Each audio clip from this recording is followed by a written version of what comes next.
सबसे पहला सवाल आपसे ये है कि जो मैं इतनी देर से कॉन्टिंजेंसी आर्ग्यूमेंट आपको बता रहा था, ये अकल से ही बता रहा था हजरत, आप ये बताएं कि आप इन्फिनिट रिग्रेस ऑफ कॉजेस को पॉसिबल मानते हैं या नेसेसरी बीइंग के एग्जिस्टेंस को सही समझते हैं, क्योंकि दो ही ऑप्शन हो सकता है, आप ये बताएं। देखिए, आपको मैं ईमानदारी से बात करूँ, एक तो मैं कॉन्टिजेंसी वर्ड ठीक से समझता हूँ, और इस वक्त भी जो आपने अंग्रेजी के अल्फाज इस्तेमाल किए वो ज़रा थोड़े से मुझे डिफिकल्ट और कॉम्प्लिकेटेड लगे, तो आप ज़रा सिंपल ज़बान में सवाल कर सकते हैं। बिल्कुल कर सकता हूँ। यूनिवर्स की हर चीज कॉन्टिंजेंट होने का मतलब ये है कि वो अपने एग्जिस्टेंस में किसी के ऊपर डिपेंडेंट है।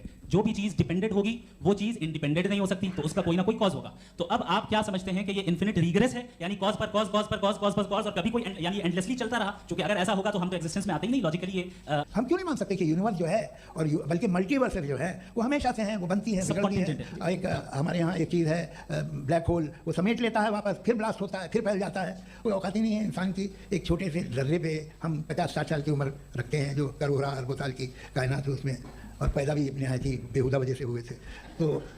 तो इसमें ये सोचना कि आपने प्रॉब्लम ऑफ इविल के ताल्लुक से सवाल किया और बार बार आप एक लफ्ज रिपीट कर रहे हैं कि ओमनीपोटेंट गॉड है, ऑल पावरफुल गॉड है। यही तो दरअसल समझना है कि गॉड का कॉन्सेप्ट क्या है। प्रॉब्लम ऑफ इविल जो है, प्रॉब्लम ऑफ इविल दर हकीकत दो असम्पशंस पर कायम है। अगर आप इन दो असम्पशंस को समझ जाएं तो ये प्रॉब्लम नहीं रहेगी, आर्गुमेंट आपको समझ में आ जाएगी कि ये कोलैप्स कर जाता है।